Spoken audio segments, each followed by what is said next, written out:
ធីសវណ្ណថាគឺត្រូវបានគេបំភ្លេចចោលយូរពេកខ្ញុំព្យាយាមរកព័ត៌មានតាក់ទងនឹងការដែលឃាត់ខ្លួនធីសវណ្ណថានិងប្តីរបស់គាត់គឺលោកផៃសវណ្ណរិទ្ធនោះគឺពិបាកណាស់ដូចទៅសុំភ្លើងយក្សអញ្ចឹងព្រោះអីព័ត៌មានដែលពេលការចាប់ខ្លួនគាត់យកទៅឃុំឃាំងហ្នឹងគឺបាត់ស្ងាត់ឈឹង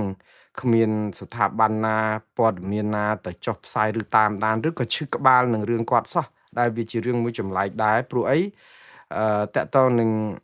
អ្នកដែលធ្លាប់មានស្វាមីភក្តិចំពោះគណៈបកប្រជាជនកម្ពុជាយ៉ាងប្តូរផ្ដាច់ដល់ទៅពេលគេប្រើអស់ចិត្តស្រាប់តែគេយកទៅដូចថាស្លឹកចេកឬក៏របស់ដែលกระដាស់ជូតមាត់អីអញ្ចឹងដែលគេយកទៅកវាត់ចោលក្នុងធុងសំរាមបំភ្លេចលែងគិតលែងនឹកងារអីទាំងអស់ហើយចំពោះខ្ញុំគិតថាអឺនាងធីសវណ្ណថាបើតែធ្លាប់ជាសកម្មជនដ៏ប្តូរផ្ដាច់របស់គណៈបក្សសង្គ្រោះជាតិហើយក្រោយមកក៏បានដូរបកទៅគ្រប់គ្រងគណៈបកប្រជាជនកម្ពុជាវិញក្រោយធ្វើទុកបុកម្នេញលោកកឹមសុខាជាមួយនឹងយុវជនមួយក្រុមទៀតដោយទាំងស្រីចម្រើនផងទៅតាមគ្រប់វេទិកាសាធារណៈកាលពីអំឡុងឆ្នាំ2016កាលហ្នឹងយើងដឹងហើយថាបើយើងនិយាយអំពីសវតារបស់នាងធីសវណ្ណថាបន្តិចបងប្អូនប្រហែលជានៅចាំហើយកាលពីអំឡុងឆ្នាំដើមឆ្នាំ2013និយាយទៅធីសវណ្ណថាចូលគណៈបកសង្គ្រោះជាតិកាលពីអំឡុងឆ្នាំ2013ហ្នឹងឯងព្រោះកាលហ្នឹងគឺដំបូងយើងចាប់ផ្ដើមឃើញយុទ្ធនាការចេញឃោសនាផ្សព្វផ្សាយឬក៏បានគាត់ចូលរួមយ៉ាងសកម្មហើយលេចធ្លោជាងគេនៅក្នុងចំណោមសកម្មជនជាច្រើនរបស់គណៈបកសង្គ្រោះជាតិនៅពេលនោះហើយនៅពេលដែលធីសវណ្ណថាចូលបកសង្គ្រោះជាតិហ្នឹងគឺនៅខែមិថុនាឆ្នាំ2013គឺនៅពេលដែលគណៈបកនេះបានទើបតែបង្កើតថ្មីអឺមិនបានប្រមាណទេហើយឃើញមានការចាប់អារម្មណ៍មែនទែនដោយសារតែធីសវណ្ណថាគឺជាស្ត្រីវ័យក្មេងម្នាក់ដែលហ៊ាននិយាយការពិតហ៊ានរិះគន់លោកហ៊ុនសែនឥតសំចៃមាត់ហ៊ានរិះគន់អំពីអំពើអយុត្តិធម៌សង្គមហ៊ានរិះគន់អំពី7មករានិយាយទៅគឺគាត់ហ៊ានរិះគន់សពបែបយ៉ាងដែលធ្វើឲ្យប្រជាប្រិយរបស់គាត់នៅតាមបណ្ដាញសង្គម Facebook ហ្នឹងគឺកើនឡើងក្រឹតជាលំដាប់ហើយការកើនឡើងប្រជាប្រិយនេះគឺដោយសារតែទី1គឺគាត់ហ៊ាននិយាយទី2គឺដោយសារតែមានប្រជាពលរដ្ឋខ្មែរច្រើនណាស់ត្រូវការយុវតីត្រូវការអ្នកដែលហ៊ាននិយាយការពិតដែលមិនខ្លាចការបង្ក្រាបឬការធ្វើទុកបុកម្នេញនៅក្នុងប្រទេសកម្ពុជាពីសំណាក់រដ្ឋាភិបាលកម្ពុជានិងគណៈបកប្រជាជនណាហើយដល់ពេលអញ្ចឹងប្រជាប្រិយរបស់គាត់ហ្នឹងគឺប្រជាពលរដ្ឋដែលពងតែបាក់ទឹកចិត្តអស់សង្ឃឹមក៏ឃើញយុវតីឆ្នើមបែបនេះក៏នាំគ្នាគាំទ្រទីសវណ្ណថានឹងចែក share like share view like share view រហូតដល់តែ Facebook របស់គាត់ឡើងផ្ទុះរាប់សែនអ្នកបាទគឺជាការគួរឲ្យកត់សម្គាល់មែនតើលឿនមែនតើហើយនៅពេលដែលគាត់បានឱកាសមាសពេលដែលគាត់ចាប់ផ្ដើមមានប្រជាប្រិយហើយស្រាប់តែគាត់មានគំនិតក្បត់គណៈបកសង្គ្រោះជាតិនេះដោយគាត់ទៅរករឿងលោកកឹមសុខាដំបងឡាយដើម្បីឲ្យបានហេតុដើម្បីឲ្យបានលេសដើម្បីឲ្យបានផលនៅក្នុងការដែលចូលទៅគណៈបកប្រជាជនកម្ពុជាកុំឲ្យប្រជាពលរដ្ឋមើលទៅឃើញថាគាត់ក្បត់បកក្បត់អីក្បត់ឆន្ទៈរបស់ប្រជាពលរដ្ឋគឺគាត់រករឿងលោកកឹមសុខាដឹកនាំដោយក្រុមចូលរួមជាមួយក្រុមស្រីចម្រើននោះគឺទៅរករឿងលោកកឹមសុខាគ្រប់វេទិកាសាធារណៈកាលហ្នឹងគឺឆ្នាំ2016ហ្នឹងគឺយើងឃើញថាទីសវណ្ណថាហើយនឹងក្រុមរបស់គាត់ហ្នឹងទៅរាវឆានលោកកឹមសុខាគ្រប់ទីកន្លែងគឺរករឿងគ្រប់ពេលតកតងនឹងរឿងខំចន្ទរាទីហៅស្រីមុំមកគឺរឿងហ្នឹងគឺថាស្ទើរនិយាយទៅពិភពលោកដឹងរឿងខ្មែរតែពីរឿងលើក្រែហ្នឹងណាដោយសារតែក្រុមគាត់ហ្នឹងតាមយាយីគ្រប់ច្រកល្ហកហើយគាត់បានសម្រេចរបស់គាត់មែនគឺចុងក្រោយតុលាការបានផ្ដន្ទាទោសរឿងលោកកម្មសុខាតាក់ទងនឹងរឿងខំចន្ទរាទីហៅស្រីមុំតាក់ទងនឹងរឿងអសោកប៉ាន់សាកសីឯណាទៅដោយមន្ត្រីអង្គការសង្គមស៊ីវិលដោយទាំងអង្គការសិទ្ធិមនុស្សអីជាប់គុករដុករណែលដោយសារតែជួយសាកសីនិយាយទៅគឺសឡកពឹសគេរឿងនយោបាយសោះហ្នឹងចាប់មន្ត្រីសង្គមស៊ីវិលហ្នឹងជាប់គុកជាប់ច្បាក់គ្រប់គ្នា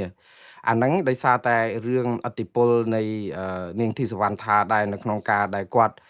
តាមពិតគេខ្ចីដៃគាត់ប្រើហើយគាត់ក៏ចង់ឲ្យគេខ្ចីដៃប្រើដែរនៅពេលហ្នឹងព្រោះគាត់ចាំផ្ដើមចូលគណៈបកប្រជាជនចូលអត់ទាន់បានហ្នឹងគឺញ៉ែប្រហែលជា1ឆ្នាំ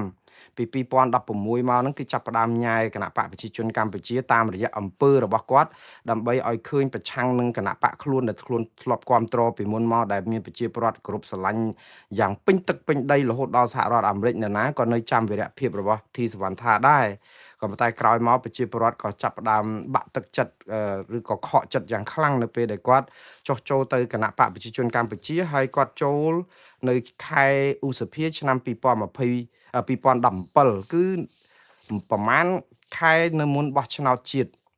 គឺជាការរៀបចំទុកមួយយ៉ាងជាក់ច្បាស់ហើយគណៈបកប្រជាជនកម្ពុជាត្រូវការ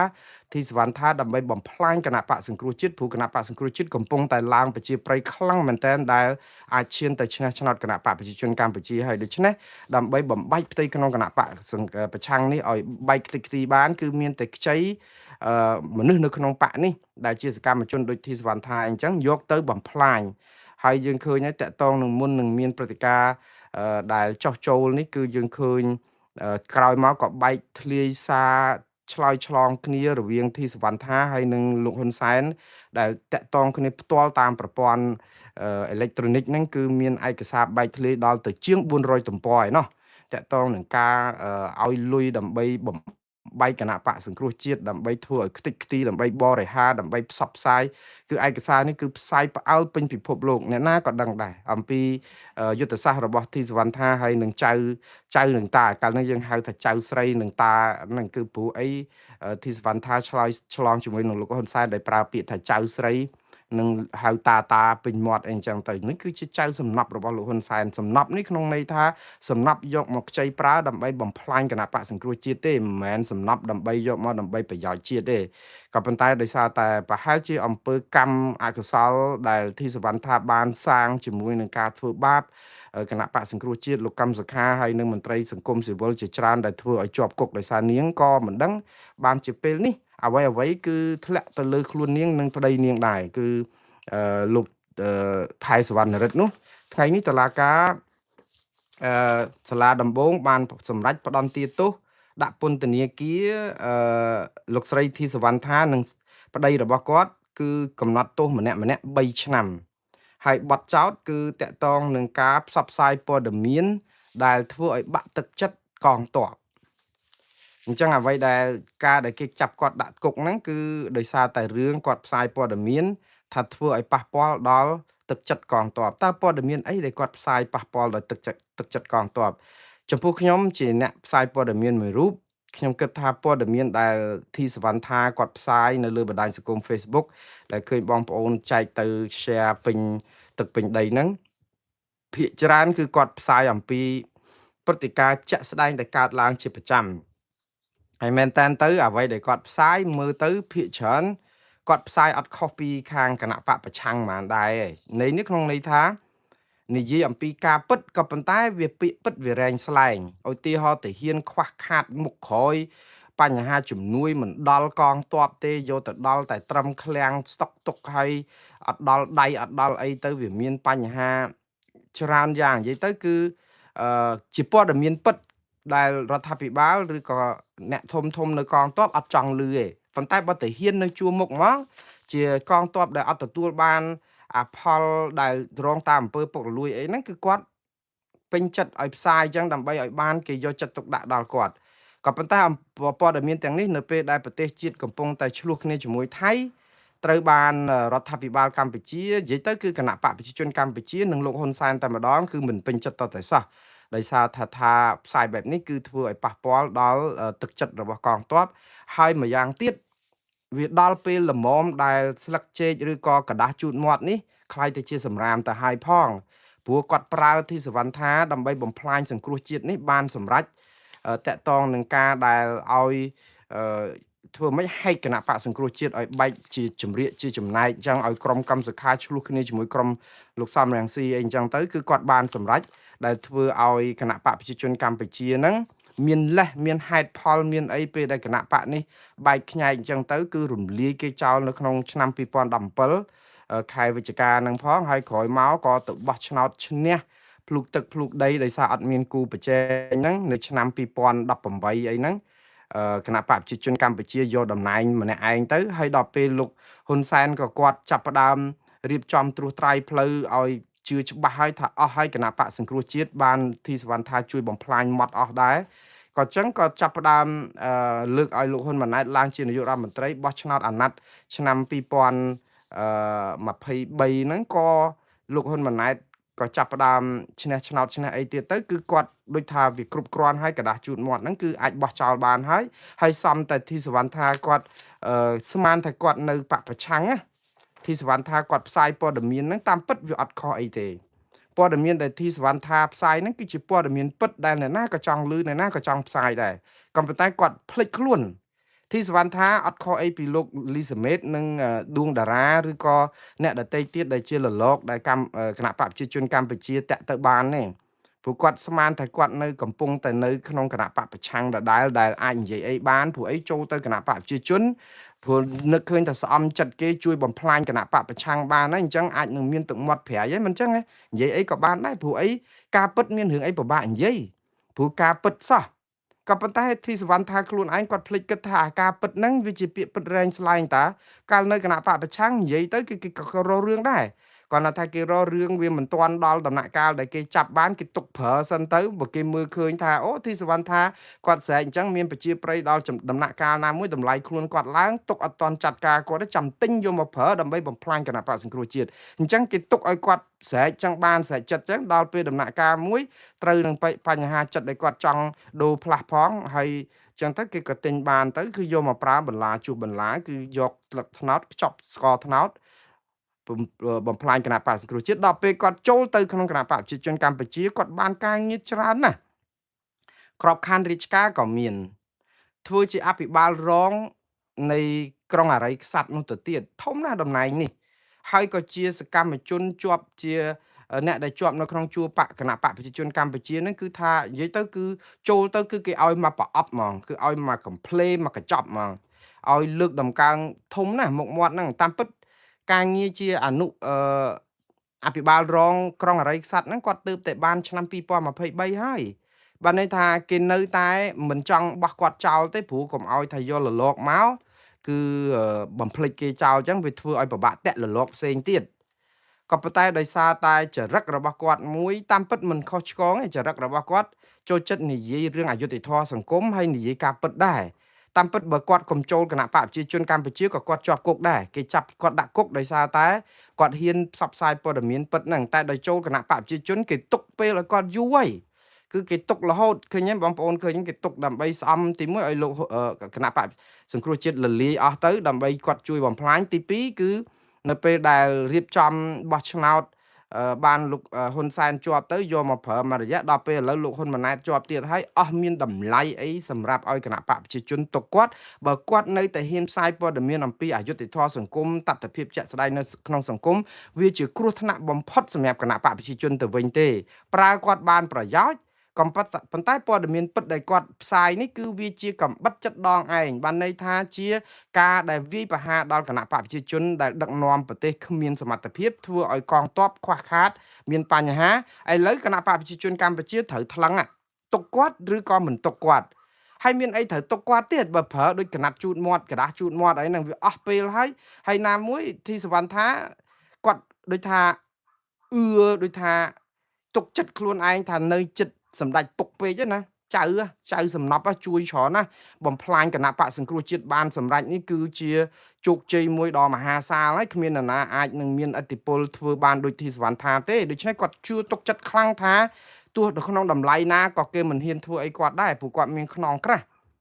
ក៏ប៉ុន្តែដល់ពេលដំណាក់កាលមួយគឺដូចខ្ញុំនិយាយចឹងกระดาษនៅពេលដែលជូតមាត់គឺដល់ពេលតម្លាក់ចោលធុងសម្រាមគឺគេប្រលេះយើងចោលហើយព្រោះអីមនុស្សដែលលោតចូលពីបកមួយទៅបកមួយនេះគឺគេចាត់ទុកថាជាបញ្ញាក្អែកទេហើយមិនស្មោះទេអត់ស្មោះម្ចាស់ទេទៅខាងណាគឺទៅអែបអបឡែបឡប់បានមួយរយៈពេលខ្លីហើយបើយើងធ្លាប់ក្បត់បាក់ខ្លួនឯងទៅហើយតើយើងមកធ្លាប់មកស្រឡាញ់គណៈបកប្រជាជនប៉ុណ្ណាទៅព្រោះគណៈបកប្រជាជននេះមានអីល្អក្រៅពីបានបនស័កលៀបសការៈហ្នឹងតែប៉ុណ្្នឹងឯងអញ្ចឹងអ្នកដែលជាលលកហ្នឹងក៏ដឹងខ្លួនដែរថ្ងៃគ្រាន់តែថាមិនទាន់ដល់វេនដូចលោកបណ្ឌិតកែមលីនិយាយចឹងថាវាមិនទាន់ដល់វេនអាចទិញពេលវេលាបាន3ឆ្នាំ4ឆ្នាំ5ឆ្នាំ ហើយបើសិនជាស្ថានភាពនឹងនៅតែអញ្ចឹងគឺថ្ងៃណាមួយលលោកទាំងអស់នោះនឹងជាប់គុកដូចតែធីសវណ្ណថាដូចតែដួងតារាដូចតែលោកលីសាមេតដូចតែអ្នកដតីទៀតដែលជាប់គុកអញ្ចឹងដែរវាអត់មានអីប្លែកទេហើយនេះគឺជាមេរៀនដែរមេរៀនសម្រាប់លលោកទាំងអស់ដែលយើងត្រូវគិតថាបាយ3ពេល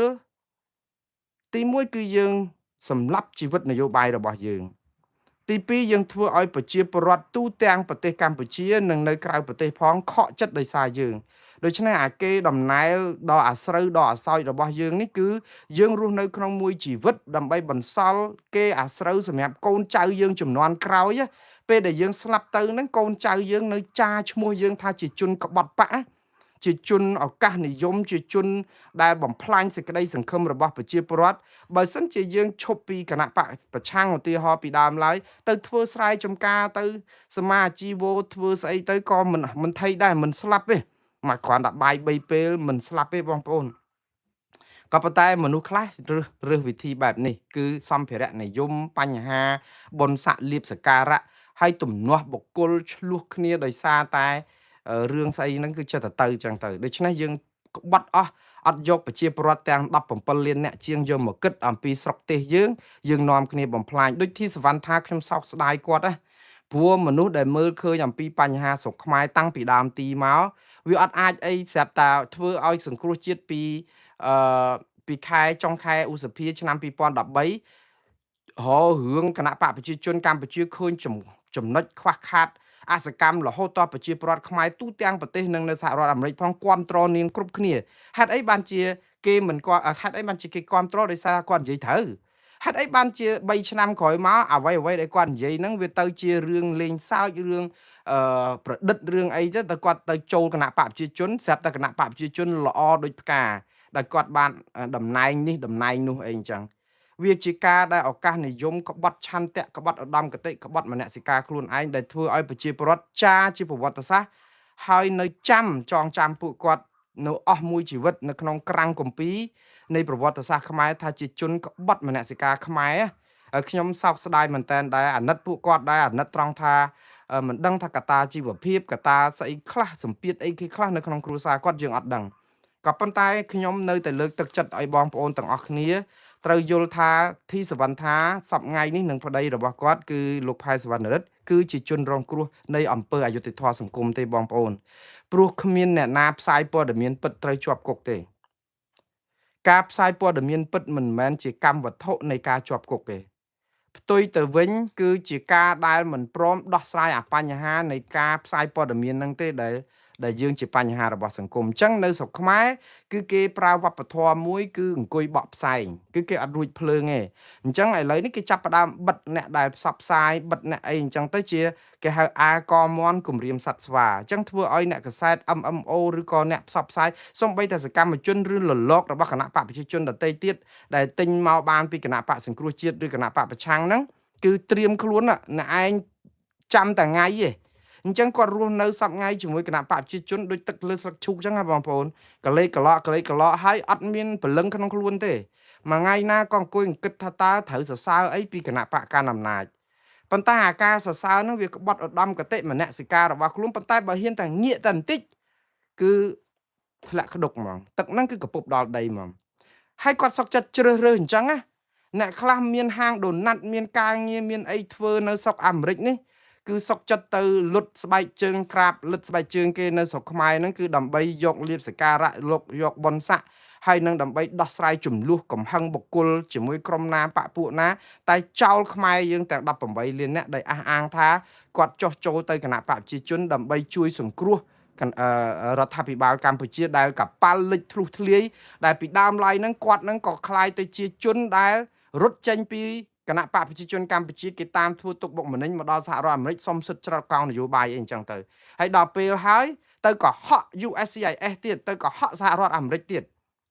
ថាខ្លួនមិនអាចទៅប្រទេសកម្ពុជាវិញបានទេដោយសារតែមានការធ្វើទុកបុកម្នេញស្រាប់ដល់ឥឡូវចូលទៅប្រទេសកម្ពុជាហើយសរសើរអំពីរដ្ឋាភិបាលដែលធ្វើទុកបុកម្នេញរបស់ខ្លួនហើយក៏ហក់រដ្ឋាភិបាលសហរដ្ឋអាមេរិកតាក់ទងនឹងការបានសញ្ជាតិអាមេរិកនេះគឺជាអំពើក្បត់មួយដ៏បើសិនជាអង្គសហរដ្ឋអាមេរិក USCIS គេរកឃើញថាយើងកុហកឯកសារហ្នឹងគឺ24ម៉ោង គេដកសញ្ជាតិយើងហើយគឺគេបញ្ជូនយើងឬក៏គេយ៉ាងហោចណាស់ក៏គេថាយើងធ្វើខុសនីតិវិធីហើយចាប់បញ្ជូនយើងទៅប្រទេសកម្ពុជាវិញដោយស្វ័យប្រវត្តិអត់មានត្រូវចាំទេប៉ុន្តែអស់លោកជួនកាលគាត់ជាកុកណាគាត់ច្រើនតែភ្លេចជង់ពេលខ្លះគាត់មើងងាយគាត់មើលស្រាលហើយចឹងបានថាបើចូលទៅគណៈបកប្រជាជនកម្ពុជាកុំជ្រុលនិយមក្នុងតែថ្ងៃណាមួយគណៈបកប្រជាជនកម្ពុជានឹងទម្លាក់សម្រាមនឹងចូលក្នុងធុងនឹងទេក៏ហើយប្រជាពលរដ្ឋនៅស្រុកក្រៅក៏គេចាំមើលដែរបើអស់លោកធ្វើអីផ្ដេសផ្ដាស់ហ្នឹងគេក៏អាចប្តឹងទៅអង្គការខាង USCIS មានញត្តិមានអីទៅយើងតាក់ទងនឹងការធ្វើទុកបុកម្នេញគម្រាមកំហែងខ្មែរយើងនៅក្រៅប្រទេសអីឲ្យតែបានលេះអីតែបន្តិចតែប៉ុណ្ណឹងអស់លោកចប់ហើយខ្ញុំនិយាយយកតែប៉ុននេះខ្ញុំគ្មានទៅគម្រាមកំហែងស្អីទេព្រោះជាទូទៅអ្នកដែលគេបណ្ដេញទៅស្រុកដើមកំណើតវិញហ្នឹងគឺនៅគោលនយោបាយរបស់លោកត្រាំឬក៏គោលនយោបាយរបស់អន្តោប្រវេសន៍អាមេរិកជាទូទៅគឺអ្នកដែលកុហក USCIS គឺគេដកសញ្ជាតិវិញបានដោយអត់មានអីទើសទាល់អីទេដូចខ្មែរយើងដកសញ្ជាតិ Gen Z លីសុងអីចឹងអាហ្នឹងគឺដូចគ្នាអញ្ចឹងគេថាយើងកុហកឯកសារហ្នឹងជាថាទៅតែបើគេរកឃើញអញ្ចឹងព្រោះអីយើងឃើញដានរបស់យើងគិចមកដោយការភ័យខ្លាចការធ្វើទុកបុកម្នេញពីលោកហ៊ុនសែនឥឡូវយើងទៅធ្វើការជាមួយលោកហ៊ុនសែនហើយមកវាយប្រហារក្រុមប្រឆាំងដើម្បីលៀបសការៈបុណ្យស័ក្តិរបស់ខ្លួនហើយយើងគិតថាខ្លួនគ្រាន់បើខ្លួនរួចខ្លួនអង់គ្លេសគេថា it's just a matter of time ប្រែជាខ្មែរមកថាគ្រាន់តែមិនទាន់ដល់ពេលទេឥឡូវនេះគឺបន្តទៅទៀតខ្ញុំរឿងធីសវណ្ណថាខ្ញុំលើកទឹកចិត្តឲ្យបងប្អូនទាំងអស់ខាងគណៈបកសង្គ្រោះជាតិឬគណៈបកប្រឆាំងអាចនឹងមានការថ្នាំងថ្នាក់ជាមួយធីសវណ្ណថានឹងខ្លាំងហើយក៏ដឹងថាធីសវណ្ណថាខ្លួនឯងក៏យល់ដែរថាប្រជាពលរដ្ឋខ្មែរទូទាំងប្រទេសមានសិទ្ធិខកចិត្តតូចចិត្តនឹងអំពើរបស់ខ្លួនហើយគេថាជាបាបកម្មជាកម្មពៀដែលធ្វើសាងសម្រាប់គណៈបកសង្គ្រោះជាតិអីហ្នឹងវាជាពាក្យរៀងធ្ងន់បន្តិចដែរក៏ប៉ុន្តែមិនហួសហេតុពេកទេឲ្យយើងនឹងទទួលយកទៅក៏ប៉ុន្តែខ្ញុំក៏សូមចិត្តបងប្អូនទាំងអស់គ្នាទាំងអង្គការសង្គមស៊ីវិលទាំងប្រព័ន្ធផ្សព្វផ្សាយឬក៏អ្នកដទៃទៀតព្យាយាមនៅកណ្ដាលឲ្យបានច្រើនធីសវណ្ណថាคล้ายជាជនរងគ្រោះនៃរបៀបដឹកនាំរដ្ឋសពថ្ងៃតែយើងចូលនៅក្នុងរបៀបនេះគឺអ្នកណាក៏คล้ายជាជនរងគ្រោះដែរគ្រាន់មិនចាំបាច់ធ្វើអីសោះក៏ដោយគ្រាន់តែអត់ទាន់ដល់វេនតែប៉ុណ្្នឹងទេនេះគឺជាប្រសាសន៍របស់លោករដ្ឋកែមលីដែលយើងគិតថា10ឆ្នាំហើយសាររបស់គាត់នេះនៅតែដូចថាថ្មីចាស់នៅតែអាចរំលឹកយើងដាស់តឿនក្រើនរំលឹកហើយយើងទាំងអស់គ្នាបើគេចាប់គាត់ដាក់គុកហើយធ្វើទុកបុកម្នេញគាត់ដោយភាពអយុត្តិធម៌គាត់ជាធ្លាប់ដូរបាក់មកក្បត់បាក់អីក៏ដោយតែគាត់ជាប្រជាពលរដ្ឋខ្មែរដែលរងការធ្វើទុកបុកម្នេញដោយអយុត្តិធម៌សូមជួយតស៊ូមតិឲ្យគាត់បាននៅក្រៅឃុំផងព្រោះដូចយើងតស៊ូមតិឲ្យអ្នកដទៃទៀតព្រោះយើងតស៊ូមតិដើម្បីយុត្តិធម៌មិនមែនដើម្បីធីសវណ្ណថាឬក៏ផែសវណ្ណរិទ្ធទេគឺយើងឲ្យមានយុត្តិធម៌កុំឲ្យគេធ្វើទុកបុកម្នេញធីសវណ្ណថានិងផែសវណ្ណរិទ្ធក្នុងប្រការណាមួយព្រោះយុត្តិធម៌សង្គមមិនមែនសំដៅទៅលើបុគ្គលទេពាក្យអយុត្តិធម៌កើតឡើងលើបុគ្គលណាគឺអំពើអយុត្តិធម៌នឹងវាកើតឡើងគ្រប់ទីតាំងទីកន្លែងអានឹងជាប្រសាសន៍របស់លោក Martin Luther King ដែលជាជើងឯកក្នុងការតស៊ូសិទ្ធិនៅសហរដ្ឋអាមេរិកដែលគេទទួលស្គាល់គេគោរពរហូតតតែយកថ្ងៃមួយក្នុងមួយឆ្នាំហ្នឹងគឺដើម្បីប្រពរំលឹកខួបនៃវីរភាពនិងការតស៊ូសិទ្ធិមនុស្សរបស់គាត់ផងឥឡូវនេះធីសវណ្ណថានឹងប្តីហ្នឹងគេដាក់គុកនៅពីកន្លែងខុសគ្នាទៀតធីសវណ្ណថាគេយកទៅដាក់នៅកំពង់ស្ពឺឯផែសវណ្ណរិទ្ធគេយកមកដាក់គុកនៅដូចខេត្តកណ្ដាលអីអញ្ចឹងឯងបាទនិយាយទៅគឺពីរអ្នកហ្នឹងអត់ដាក់គុកនៅជុំគ្នាទេនេះគឺជារបៀបដាក់គុករបស់រដ្ឋាភិបាលកម្ពុជាសំបីតែសកម្មជនដែលជាលលកដែលខ្លួនជួយឲ្យខ្លួនរំលាយគណៈបកសង្គ្រោះជាតិបានប្រើគ្នាអស់ចិត្តហើយរួចទៅធ្វើអញ្ចឹងធីសវណ្ណថាសប្ងៃនេះគឺជាប់នៅពន្ធនាគារខេត្តកំពង់ស្ពឺលោកផែសវណ្ណរិទ្ធជាប់ឃុំនៅពន្ធនាគារខេត្តកណ្ដាលមិនមែនភ្នំពេញទេបងប្អូនបាទខ្ញុំសូមស្លេះរឿងនេះត្រឹមប៉ុណ្ណេះសិនឥឡូវចូលដល់ព័ត៌មានទី2គឺតកតងនឹងរឿងតុលាការកំពូលតម្កល់ការផ្ដន្ទាទោសចំពោះមន្ត្រីគណៈបកប្រឆាំងពីររូបគឺលោកគៀវិសាលនិងលោកខឹមច័ន្ទវណ្ណៈបាទតាមពិតលោកគៀវិសាលគាត់ប្តឹងគាត់ជាប់គុក2ឆ្នាំគ្រប់ហើយគាត់ចេញមកបាត់ទៅហើយក៏ប៉ុន្តែគាត់ប្តឹងរឿងទាសំណង20លានរៀលពីដៃគូ លលកតាមពិត លោកម៉ៃហុងស្រៀងហ្នឹងក៏ជាលលកដែរគាត់តែមិនទាន់ដល់វេនទេព្រោះលោកម៉ៃហុងស្រៀងហ្នឹងធ្លាប់ជាប់គុកដែរនៅខាងគណៈបកប្រឆាំងគាត់នៅខាងក្រុងបរសៃអនុឥឡូវល្បីឯងបានងារជាឯកឧត្តមអីហ្នឹងគឺគាត់មកឆ្លោះគ្នាជាមួយនឹងលោកគៀវិសាលជេរគ្នាស្រាតសពុតដល់ពេលជេរគ្នាដោយសារលោកម៉ៃហុងស្រៀងគាត់លោតចូលជាលលកគេទិញបានចឹងខាងគណៈបកប្រជាជនកម្ពុជាគេស្អំលលកគេគឺគេរករឿងលោកគៀវិសាលចោតប្រកាន់ពីបទញុះញង់អីណាទៅអាជេរប្រមាថគ្នាជាបទល្មើសរដ្ឋប្រវេណីនេះមានតាក់តងអីចាប់ដាក់គុកចាប់លោកគៀវិសាលដាក់គុកអស់2ឆ្នាំដល់លោកប្តឹងផ្ដាល់គ្នាទៅសុំអត់ឥឡូវអាគុក2ឆ្នាំហ្នឹងវាចប់ហើយព្រោះជាប់បាត់ហើយវាមិនដឹងបានមកស្អីសមវិញគាត់រករឿងអារឿងសំណង20លានរៀលដែលលោកម៉ៃហុងស្រៀងទានេះឥឡូវតុលាការកំពូលថាអត់ទេលោកគៀវិសាលត្រូវសងលុយនឹងទៀតហើយទៅរកណាលោកគៀវិសាលរកតែផ្ទះនៅមិនបានផងណាហ្នឹងហើយជាការធ្វើទុកបុកម្នេញពេញចិត្តលោកម៉ៃហុងស្រៀងហើយព្រោះអីគាត់ពេញចិត្តចង់ឲ្យលោកគៀវិសាលហ្នឹងជាប់គុកឬសងលុយគាត់ទៅ20លានរៀលព្រោះអីទៅជាមួយគណៈបកប្រជាជនកម្ពុជាមិនប្រកាសថាបានស្អីច្រើនដែរព្រោះអីមានលលកទៅច្រើនពេកចែកគ្នាទៅវានេះអញ្ចឹងគៀបលោកគៀវិសាលយកលុយទៅមិនដឹងតែគាត់លេបចូលឬក៏យ៉ាងណាទេអ្នកដែលធ្លាប់ស្រឡាញ់គ្នាជាប់គុកជាប់ច្រវាក់ធ្លាប់ជួយទំពាវនាវឲ្យដោះលែងគ្នាទៅវិញទៅមកអីអញ្ចឹងហើយដល់ពេលចុងក្រោយលោតចូលទៅគណៈបកប្រជាជនកម្ពុជាស្រាប់តែមកល្អោកល្អឿនគឺជាមួយគណៈបកប្រជាជនកម្ពុជាអ្នកនៅជាមួយជាមិត្តរួមអាវុធអីហ្នឹងគឺសុទ្ធតែជាខ្មាំងសត្រូវរបស់យើងទាំងអស់នេះហើយគឺជាការដែលរបៀបដឹកនាំបែបកុម្មុយនីសគេអញ្ចឹងហើយគេយកយើងយកមកឲ្យខំគ្នាអញ្ចឹងទៅ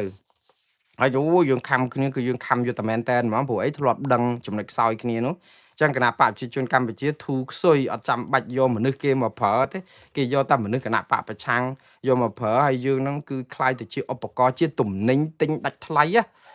មនុស្សយើងមិនគួរណាคล้ายទៅជាទំនិញសោះខ្ញុំកំពុងតែឆ្ងល់ហេតុអីបានជាយើងទម្លាក់តម្លៃខ្លួនឲ្យទាបយ៉ាងដូចនេះតើអស់លោកកូនចៅទៅថ្ងៃក្រោយហ្នឹងគឺគេឌីលជេរយើងយ៉ាងម៉េចទៅអនាគតទៅក្រោយគេប្រាប់ថាអូឪហែងរត់ចូលពីប៉ាក់មួយទៅប៉ាក់មួយដូចកទេសឡង់ដាច់ក្បាលអញ្ចឹងដូចមាន់ដាច់ក្បាលអញ្ចឹងអីអញ្ចឹងទៅហើយទៅយើងទៅចាំវីរៈភាពរបស់យើងអញ្ចឹងឬក៏យ៉ាងម៉េចបាទតែយ៉ាងណាបងប្អូនយើងមិនទៅនេះទេព្រោះអាហ្នឹងរឿងសិទ្ធិសម្រេចរបស់ម្នាក់តកតងនឹងព័ត៌មានបន្តទៀតគឺ